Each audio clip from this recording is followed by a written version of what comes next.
Hoy es 16 de enero de 2024, es martes, y eso quiere decir que vamos a hablar un poquito de inteligencia artificial. En el área de negocio, 4 noticias he apuntado esta semanita. La primera es sobre conducción autónoma, que ya hemos hablado varias veces. Parece ser que Cruise, que es, recordáis, la filial de General Motors, que está siendo investigada por algunos incidentes que tuvo, especialmente un accidente delicado, está siendo investigado por la administración americana, y al tener que aportar datos y detalles de su funcionamiento, pues ha tenido que reconocer que su conducción sin conductor realmente no era sin conductor. Es decir, que había conductores, vaya. No en el coche, no es aquello de tenían a un tío escondido debajo de la alfombrilla, pero sí tenían a una legión de personas que remotamente, desde algún sótano en Dakota del Norte, controlaban los coches, sobre todo en caso de, digamos, de apuro. Si el coche en un momento dado se encontraba en una situación que no sabía resolver, pues mandaba una señal, eso alertaba a uno de los humanos que estaban allí y el humano sacaba el coche del apuro.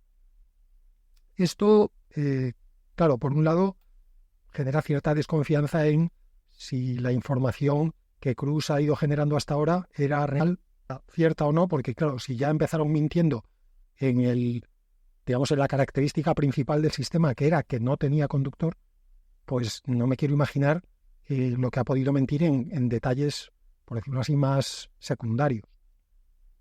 Pero bueno, esto es lo que suele pasar cuando uno se cree los claims que hace el que fabrica el producto. Esto pasa también a toda la gente que se cree que la publicidad que sale por la tele es toda verdad. Vamos a ver, técnicamente puede que sea verdad en el sentido de que no se diga ninguna mentira literal, pero ya os podéis imaginar que el que vende el producto tiene un interés, llámalo egoísta, llámalo normal, en destacar las virtudes de su producto y en esconder un poquito más los defectos. Esto aplica al Fairy, aplica a los medicamentos y aplica a los fabricantes de coches, en teoría, sin conductor. Digo en teoría porque ya hemos visto que en la práctica no era. Esto claramente no juega a favor de Cruise. Habrá que ver si entre la investigación que ella tenía abierta y estas cosas que están saliendo a la luz a consecuencia de la investigación, habrá que ver si sobrevive a esto o si General Motors decide que ya se ha gastado suficiente pasta en esto para hacer el ridículo. Por otro lado, su principal rival, que es Waymo, de Alphabet, sigue, digamos, tirando para adelante. La semana pasada hablábamos de algunos datos de Waymo que eran francamente pues muy buenos comparados con la conducción con conductor. Claro, ahora lo que pasa es que esto ya siembra la duda sobre todo el sector. Así que habrá que ver si Waymo en algún momento quiere confesarnos algo o si realmente está jugando, digamos, con las reglas y está usando coches realmente sin conductor. En fin, como en tantas otras cosas en inteligencia artificial, iremos viendo a medida que vayamos haciendo camino. La segunda noticia es que Google ha presentado, según ellos, digo según ellos porque ahora comento un poquito, varias herramientas basadas en inteligencia artificial para retailers. En concreto ha presentado 2, no sé si más que no sean muy llamativas, pero ha presentado como 2 flagships, que son un chatbot que hace recomendaciones y un LLM especializado en hacer búsquedas. Vamos a ver, digo yo que si esto es todo lo que Google tiene que presentar, es decir, una especie de buscador ensoberbecido y una especie de algoritmo de recomendación ensoberbecido, que me diréis, ensoberbecido con inteligencia artificial. Sí, pero es que volvemos a lo de siempre. Esto de tenemos una cosa que va a cambiar la humanidad, pero de momento lo que vamos a hacer con ella es lo mismo que hemos estado haciendo en los últimos 20 años. No sé, yo para una empresa como Google, que debe tener 500.000 de personas trabajando allí, con 200.000 titulados de los más listos en la Ivy League americana, que lo único que se les ocurra sea hacer un buscador y un recomendador, en fin, para hacérselo mirar. Pero bueno, como es una noticia de Google, me ha parecido relevante darla, sobre todo porque supongo que a muchos de vosotros, sobre todo aquellos que trabajéis en empresas de retail, pues antes o después irá a Google a presentaros estas maravillosas herramientas. Y oye, igual resulta que son realmente maravillosas y me tengo que comer mis palabras dentro de poco. Veamos, tercera noticia. Sí, voy repasando notas mientras hablo. una encuesta que ha hecho PricewaterhouseCoopers Lybrand Price, para que nos entendamos, en Estados Unidos, en la que preguntaba a los CEOs CEOs tipos que siempre sabéis son los más listos de la empresa. Casi siempre es rarísimo que el CEO no sea el más listo de la empresa. Y les preguntaban en concreto sobre su visión de cómo la inteligencia artificial va a afectar a su empresa, cada uno a su empresa en concreto. Bueno, pues el 70% contestaban que creen que la inteligencia artificial será un cambio significativo a cómo su empresa, leo textualmente, crea, entrega o captura valor en el largo plazo. Esta pregunta solo la puede hacer así Price, empecemos ya por eso, o el Boston, o una consultora de estas, ¿no? Porque si alguien entiende qué quiere decir crear, entregar y capturar valor en el largo plazo, bueno, quizás que para esto hay que ser CEO, si eres CEO lo entiendes, y si no, regular. Yo, regular. La pregunta la habría dejado en blanco si me lo hubieran hecho a mí. Pero bueno, 70% de CEOs dicen que va a traer un cambio significativo en la inteligencia artificial. Y aquí mi reflexión es, ¿cuántos de esos CEOs van a hacer el esfuerzo de entender esa herramienta que, según ellos, va a traer cambios significativos a cómo su empresa crea, entrega y captura valor? Llámame desconfiado, pero yo estaría por asegurar que ya no el 70%, ni el 7% de los CEOs entrevistados entiende conceptualmente, no me refiero a que tendría sentido decir, no, que se sepan programar y entrenar un LLM en la fase de Supervised Fine Tuning. Ningún sentido.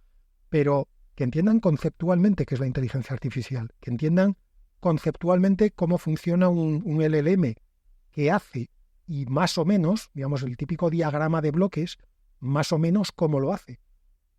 Que menos, ¿no? Una herramienta que tú dices que va a traer un cambio significativo a tu empresa, que menos que antes de meter o no meter la herramienta en la empresa, tú tengas una idea conceptual de qué hace esa empresa, qué puedes esperar de ella y en qué grado.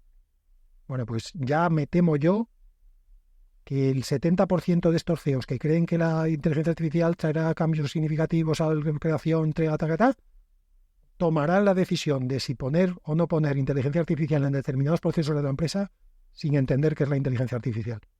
Y luego, si funciona, ahí tendremos al CEO dando conferencias, y si no funciona, ahí tendremos al de IT o al de finanzas o al de supply chain en la cola del paro. Así es la vida, amigos.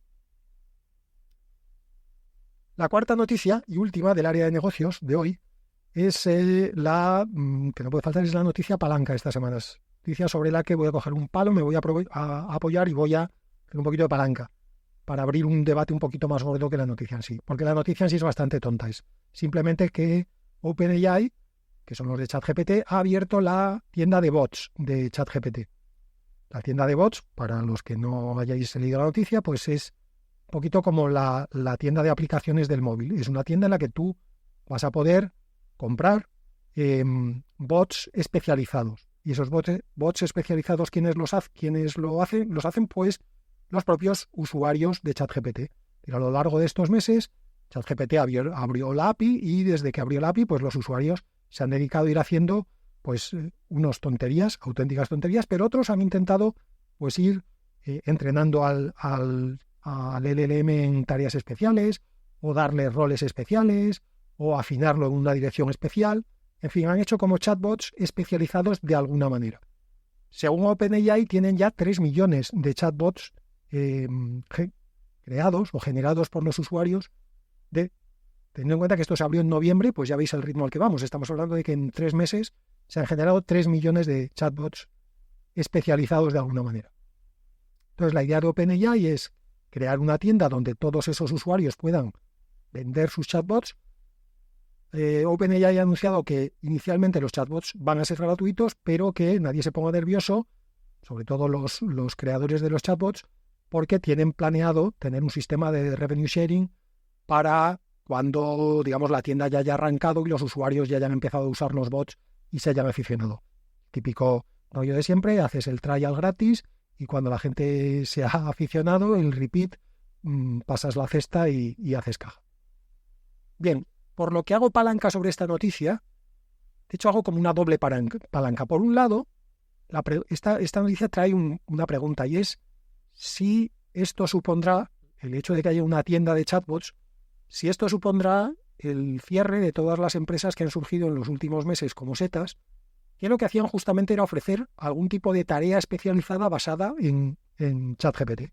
Por ejemplo, resumir PDFs, o por ejemplo, escribir emails, o por ejemplo, redactar currículums para la gente que busca trabajo. De esas empresas han salido, repito, como champiñones en temporada. Claro, si ahora ChatGPT, el propio ChatGPT en su tienda, va a ofrecer cualquier tipo de bot especializado en cualquier tipo de cosa que se te ocurra, ¿qué pasa con esas empresas?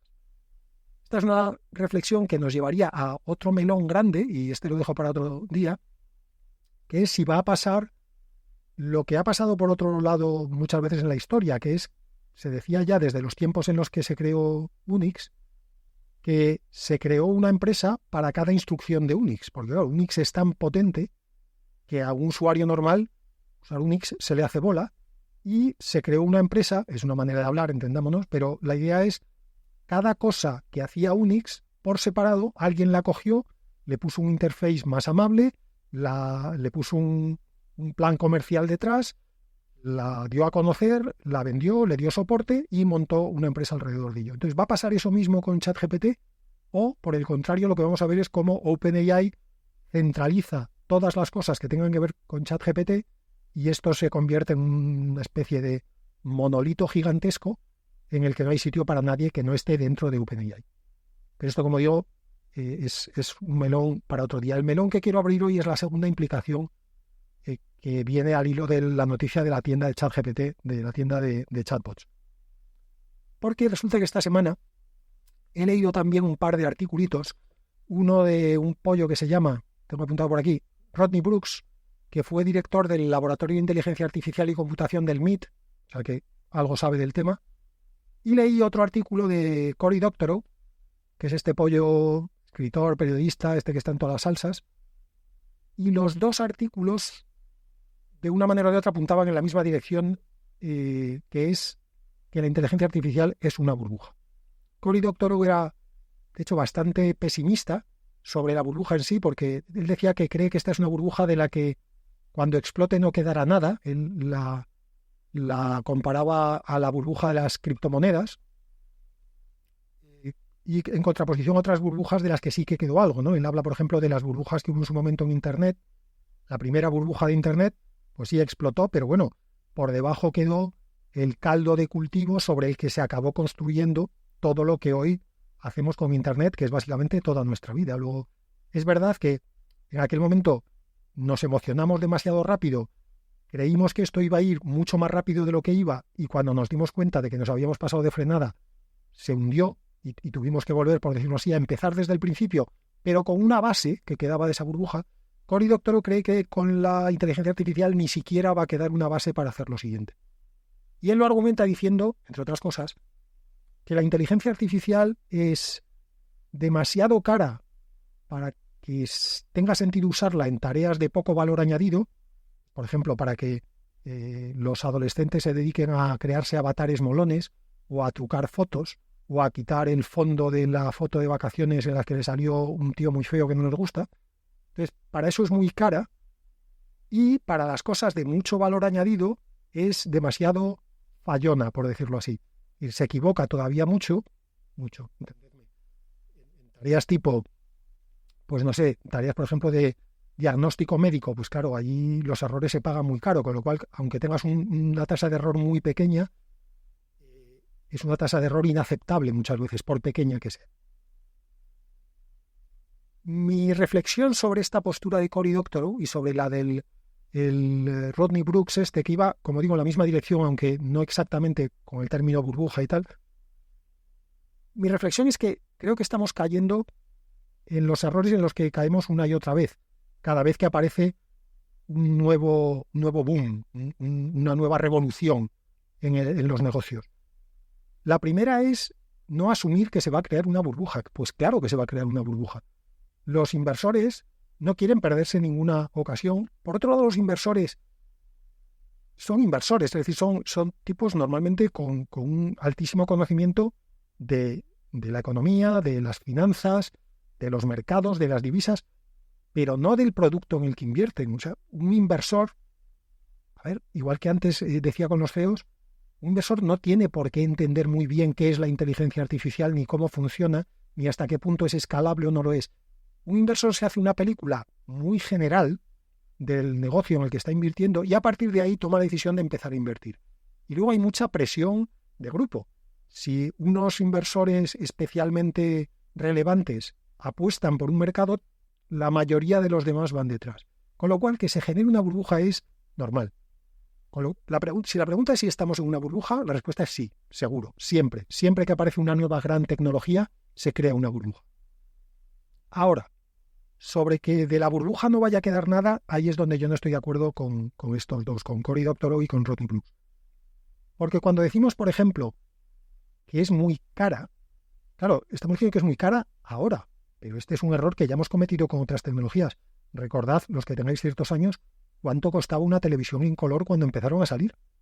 Hoy nadie aceptaría que le pusieran en casa una televisión en blanco y negro, porque es que con lo que te cuestan un par de cenas caras, te compras una tele en color, pero además 4K y con sistema Dolby Surround.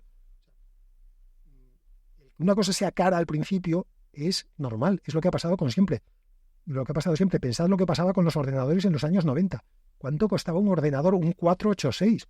Bueno, pues costaba probablemente el doble de lo que hoy cuesta un teléfono móvil de los que llevamos en el bolsillo, que tiene cámara de fotos, videoconferencia, redes sociales, una versión del Microsoft Office, lo que queráis. Y además sirve para hablar por teléfono. Luego, que la inteligencia artificial sea demasiado cara, es que es normal que ahora sea demasiado cara. No podemos extrapolar al futuro pensando en lo cara que es la inteligencia artificial ahora, que lleva esta inteligencia artificial generativa, que es la que ha generado el boom, lleva un año pelado, ¿no?, en el mercado. Y cuando hablamos del segundo pero que pone Cory Doctorow, que es que para los sectores de mucho valor añadido que podrían pagar un producto caro es demasiado fallona, bueno, pues efectivamente es fallona. Quizá no consigamos que deje de ser fallona nunca en el sentido de que jamás podremos llegar al 100% de precisión, pero esto ya lo hemos hablado alguna vez más aquí en el podcast, que es la medida no tiene que ser el 100%, la medida tiene que ser el ser humano. En el momento en que la inteligencia artificial acierte más que un ser humano, ya merece la pena usar la inteligencia artificial, aunque siga teniendo fallos, pero tendrá menos. Al hilo de esto, esta semana ha presentado Google un paper sobre un LLM que ha entrenado específicamente en el ámbito de la medicina. Lo ha entrenado fundamentalmente con textos médicos.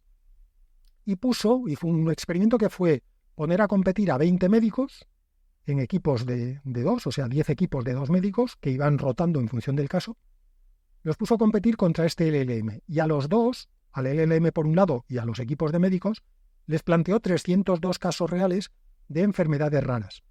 Obviamente sin decirles cuál era la enfermedad rara, porque el reto era justamente diagnosticar la enfermedad. Todos los que ya habéis visto la serie de House, pues ya sabéis cómo va esto, el famoso diagnóstico diferencial. Bueno, pues lo que House hacía en la serie, encerrándose con sus esclavos en una sala y con una pizarra, apuntando allí nombres de enfermedades raras, pues eso es justo lo que se le pedía al LLM y a los equipos de médicos. Bueno, pues el LLM acertó. Por acertar, se entiende en este ejercicio que la enfermedad que tiene el paciente esté entre tu top 10 de diagnósticos. O sea, tú haces una lista de cuáles crees que pueden ser las enfermedades que tiene ese paciente compatibles con su sintomatología. Y haces una lista de 10. Bueno, pues en el caso del LLM, el 59% de las veces la enfermedad que tenía el paciente estaba en ese top 10 que había elaborado el LLM. Y es, hombre, el 59% no es mucho. Eso quiere decir, redondeando es un 60%, eso quiere decir que en el 40% de las veces ni siquiera tenía la enfermedad entre las 10 que consideraba más probables. Claro, piensas, no vamos a dejar a esta máquina que ande diagnosticando por ahí. Bueno, pues sí hay que dejarla, porque los humanos solo acertaron el 34% de las veces. O sea, estamos hablando de casi, el LLM acierta casi el doble de veces que los 20 médicos. Incluso cuando a los médicos, en una tercera pata del experimento, se les dejó que usaran un LLM para que les ayudaran en el diagnóstico, mejoraron del 34 al 51, pero sigue estando por debajo del 59 que obtiene el LLM solo. Es decir, en este caso, el hecho de que un humano intervenga en el proceso empeora el proceso, con todos los asteriscos que habría que ponerle a este experimento, porque, para empezar, un médico está acostumbrado a hablar con su paciente, no a hacerle preguntas a través de un chat al historial del paciente, con lo cual la metodología del experimento juega, si quieres, a favor del LLM. Pero, ostras, estamos hablando de 59% frente a 34%.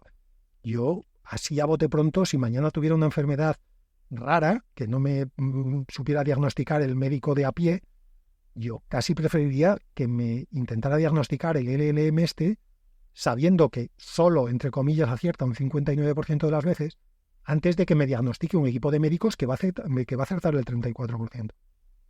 Luego, lo de que la inteligencia artificial es muy fallona, una vez más, depende de contra qué la comparemos. Claro, si la comparamos contra el 100%, pues el caso este es un buen ejemplo. El nivel de acierto es muy preocupante. Un 59 frente a un 100, ostras, estamos lejísimos del 100. Pero claro, el 100 no se da en la realidad. Lo estamos comparando contra una situación que no tiene ninguna posibilidad de ser real en el momento en el que nos encontramos. La comparación tiene que ser contra el 34%, que es lo que hacen los médicos. En esa comparación, el LLM sale mucho mejor. Así pues, mi impresión es que esta profecía de que la inteligencia artificial es una burbuja y no quedará nada porque es muy cara y muy fallona, mi diagnóstico personal, mi contradiagnóstico frente a Cory Doctorow y el Ronnie Brooks es que efectivamente la inteligencia artificial es una burbuja, como siempre, porque los inversores no aprenden de una burbuja para otra, se emociona muy rápido, la gente le pica el dinero en las manos viendo que tiene la probabilidad de hacerse multimillonaria y no aprenden ya de otras burbujas que la mayoría de la gente no se hace multimillonaria.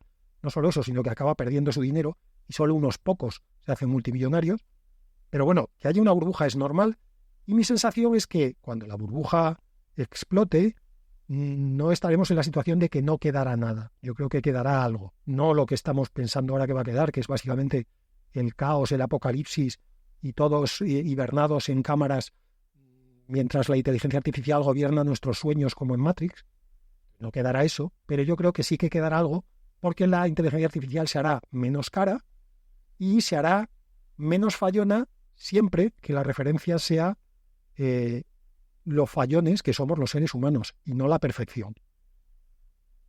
Con lo único con lo que sí que estoy de acuerdo con Cory Doctorow en su artículo es que uno de los problemas a los que se está enfrentando la inteligencia artificial, y se enfrentará, como siempre, por otro lado, en estos casos, es aquello de que las empresas, cuando llega una nueva tecnología que abre posibilidades, en vez de enfocarse en las nuevas posibilidades, lo que hacen es coger lo viejo e intentar hacerlo más barato.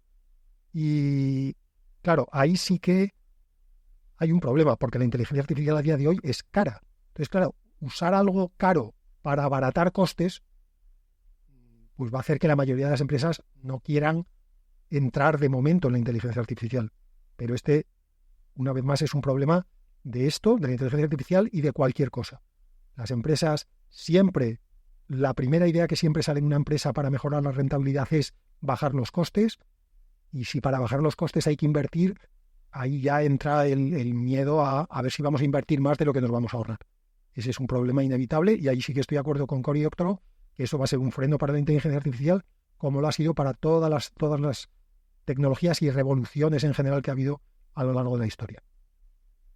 Fin del bloque de negocios. El de desarrollo es muy cortito hoy. Solo tengo dos noticias que me han parecido relevantes. La primera es que Microsoft ha modificado la licencia del Phi 2, de lo que ellos llaman SLM, Small Language Model, y la ha modificado para permitir el uso comercial. Con lo cual esperemos que esto suponga un florecimiento de nuevos proyectos basados en Phi 2 y no solo en Llama, en la de Meta, porque hasta ahora era el único gran modelo base que tenía licencia comercial completamente abierta. Y de hecho han pasado solamente unos días, creo, como mucho una semana, desde que Microsoft modificó la licencia y ya he empezado a ver esta semana bastantes papers y proyectos basados en Phi2. En concreto me han llamado la atención dos. Uno que se llama Fixtral.